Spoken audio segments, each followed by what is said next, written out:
Là aussi, la question annexe, la question de l'illettrisme du prophète. L'illettrisme du prophète est une doctrine qui date de la fin du IIIe siècle. Maintenant, les historiens le savent, que ça n'a aucune base historique. Nous avons énormément de textes qui nous parlent justement du fait que le prophète était en train de lire tel texte ou bien d'écrire des lettres à tel ou tel. C'est que, si vous voulez, l'illettrisme du prophète fait partie de ce qu'on pourrait appeler l'apologétique musulmane.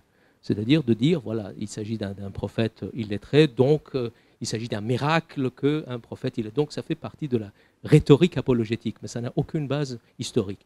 Et d'ailleurs, pendant, je vous dis, 3 siècles, et même après, c'est-à-dire les savants musulmans connaissent bien les textes qui parlent du fait que le prophète lisait et écrivait. Donc, une chose. Ensuite, la croyance, par exemple, en la sacralité du Coran et le fait que le Coran est incréé. Vous savez, là aussi, c'est 3e, 4e siècle. C'est-à-dire c'est une croyance assez tardive, finalement. Assez tardive. C'est-à-dire, jusque-là, il y avait énormément de courants et de savants qui ne considéraient pas que le Coran tel quel est la parole incréée de Dieu. On parlait, comme dans d'autres religions, des révélations faites à Muhammad et transcrites par lui en arabe. N'est-ce pas? Il y a eu énormément de discussions pour dire, mais dans quelle langue, par exemple, arrivait au prophète la révélation? N'est-ce pas? Dans quelle langue? Donc, ça a mis 2-3 siècles. Et finalement, si vous voulez, l'orthodoxie sunnite a fini par dire qu'il s'agit de... Le Coran est incréé, Dieu parle en arabe, n'est-ce pas?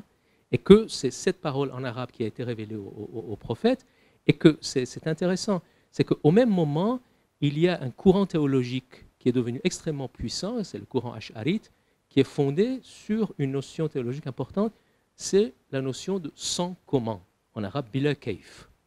C'est-à-dire, ces choses-là paraissent effectivement irrationnelles, n'est-ce pas?